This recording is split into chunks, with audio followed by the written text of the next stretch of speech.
C'est une bâtisse de plusieurs siècles qui reprend vie. À la Bastide-Clérance, ce moulin datant de 1313 abritait jusqu'en 1930 une chocolaterie. Un passé oublié avec lequel Anaïs et Gabriel ont décidé de renouer. On est en plein rush de Noël, on monte nos Pères Noël, donc on s'applique. On essaye d'être à la hauteur du défi. Le couple a rouvert la fabrique de chocolat il y a 1 an, près d'1 siècle après sa fermeture.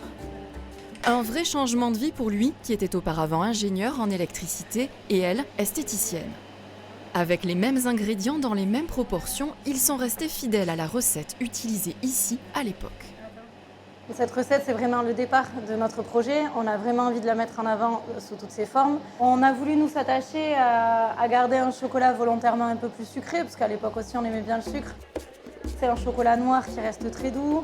On peut retrouver des fois des petites notes subtiles de fruits rouges. Souvent, les personnes un peu plus âgées nous disent « Ah, j'ai l'impression de recroquer le chocolat de mon enfance ». Donc rien que ça, pour nous, c'est gagné.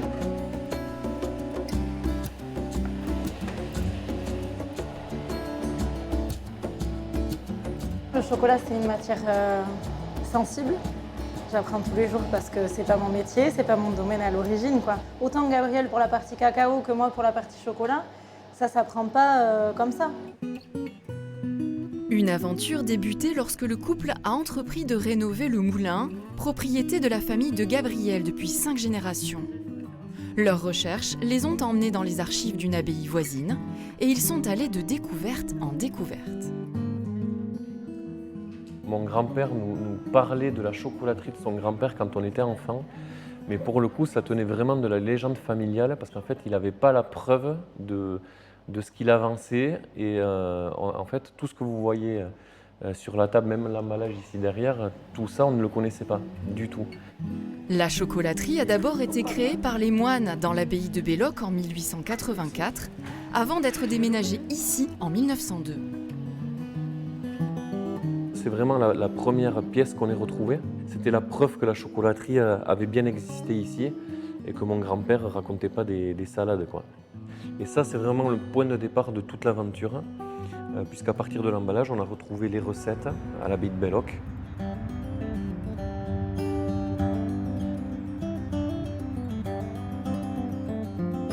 Un extraordinaire héritage que le couple entretient aujourd'hui avec passion.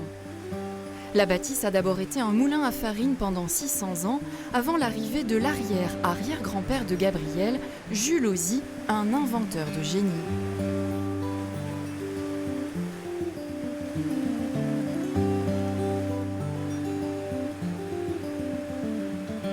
Après la fermeture de la chocolaterie, le moulin est devenu un atelier jusqu'à ce que Gabriel et Anaïs ne le rénovent en 2014. C'était un rêve d'enfant de le restaurer parce que le moulin était fatigué. Mon père me raconte souvent que depuis l'âge de 2-3 ans, dès qu'on passait dans la rue principale en voiture et que mon père ne mettait pas le clignotant pour descendre ici, je pleurais dans mon siège auto à l'arrière. Le lien avec le moulin, il est très très fort. C'est même un lien que je n'arrive pas à exprimer. C'est quelque chose que j'ai en moi depuis tout petit. D'autant que l'aventure a été riche en rebondissements.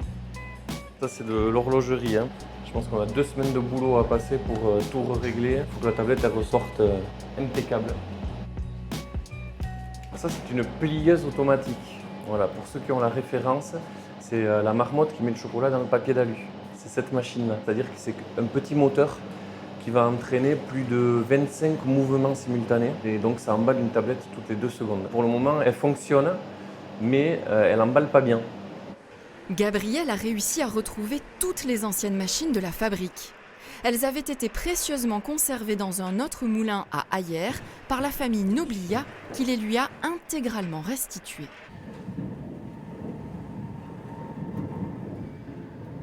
Je peux dire que c'est grâce à la famille Noblia que les machines ont été sauvegardées.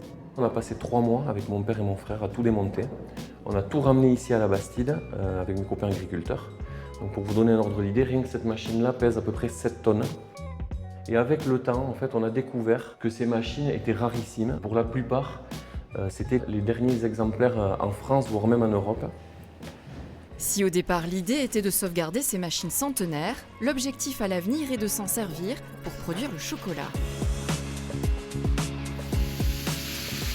Pour l'instant, les premières étapes sont réalisées en Isère avec l'aide d'un maître chocolatier. Notre projet de base avec Anaïs, c'était de faire un musée. Nous, on n'avait pas forcément prévu de devenir chocolatier. Et quand on a rencontré Stéphane Bonnat, c'est lui qui nous a dit « Votre histoire, elle est incroyable, il faut aller plus loin. Votre mission, c'est de relancer la fabrication de chocolat. » Enfin, en tout cas, il me transmet ce savoir-faire du travail du cacao. Anaïs et Gabriel font désormais partie des rares chocolatiers à maîtriser toute la chaîne de fabrication à partir de la fève de cacao.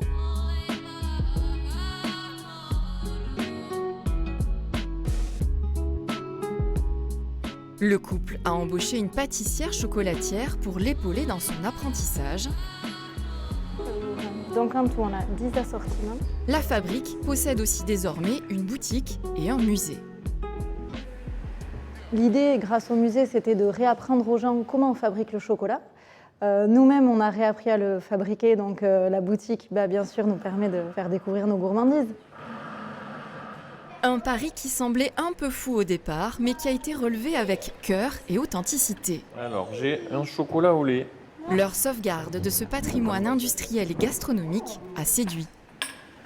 Je ne vais pas dire que c'est un pari gagné, mais en tout cas, là où c'est rassurant, c'est que le monde est au rendez-vous. Le chocolat a l'air de plaire. Et un an après, si on doit faire un petit bilan, je dois dire que j'ai commencé toute seule au four et au moulin, si on peut dire.